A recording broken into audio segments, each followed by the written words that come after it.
सरदार मौजम जतोई साहब जो एक पार्टी के पीछे छुप जाते हैं, आज कुंडियां खड़का रहे हैं दूसरी पार्टियों की। शहर सुल्तान में एक जलसा हुआ, सरदार साहब खड़े हुए थे। किसी ने कहा, सरदार साहब आप इतना बल्ले का वोट ले रहे हैं, बड़ी वफा है आपकी अपने लीडर के साथ, तो आप जरा कसम कुरान की खा दे कि आप किसी और पार्टी में नहीं जाएंगे। सरदार साहब वही साकित हो गए, बात कुछ समझ नहीं आई, बस बाकी सबने तालियां मार दी, जलसा वही खत्म हो गया।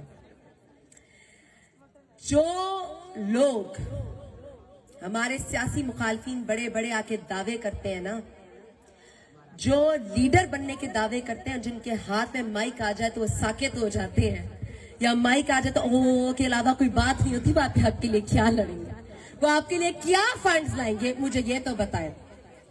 अपने 1 साल के इक्तदार में ज़िमनी इंतखाबात में उन्होंने लोगों को गलत तरफ राग़िब किया, कहा हमें वोट दो, दिया, क्या किया, 272 के फंड उठाकर 273 में लगा दिए, यहां के फंड उठाकर अपने घर में लगा दीजिए। क्यों? आपके बाप का पैसा था? नहीं। यहां की एम्बुलेंस शहर सुल्तान की उठाई और जतोई में खड़ी कर दी। क्यों?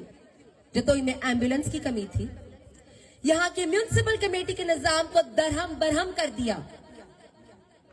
जिनके अपने पड़ोसियों की सोलिंग, बिजली के निजाम, नालियां बुखारी ग्रुप ने बनवाई हो ना, वो आपके लिए कुछ नहीं कर सकते। वो इस जगह को घर नहीं बना सकते, दूर के ढोल सुहाने होते हैं। बासत बुखारी, बासत बुखारी, बुखारी ग्रुप ने कभी जबरदस्ती की सियासत नहीं की, ये पेशा ही हमारे मुखालफिन का है। वोट इज्जत का होता है, वोट खलूस का होता है, वोट मोहब्बत का होता है, वोट धमकी का नहीं होता, वोट जबरदस्ती का नहीं होता।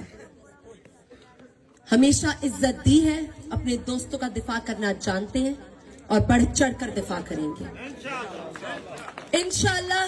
8 फरवरी को ज्यादा से ज्यादा कास्टिंग करवानी है, बड़ा छोटा वोट शेर का, ताकि अल्लाह आपका हामी और नासिर मदद करे। बड़ी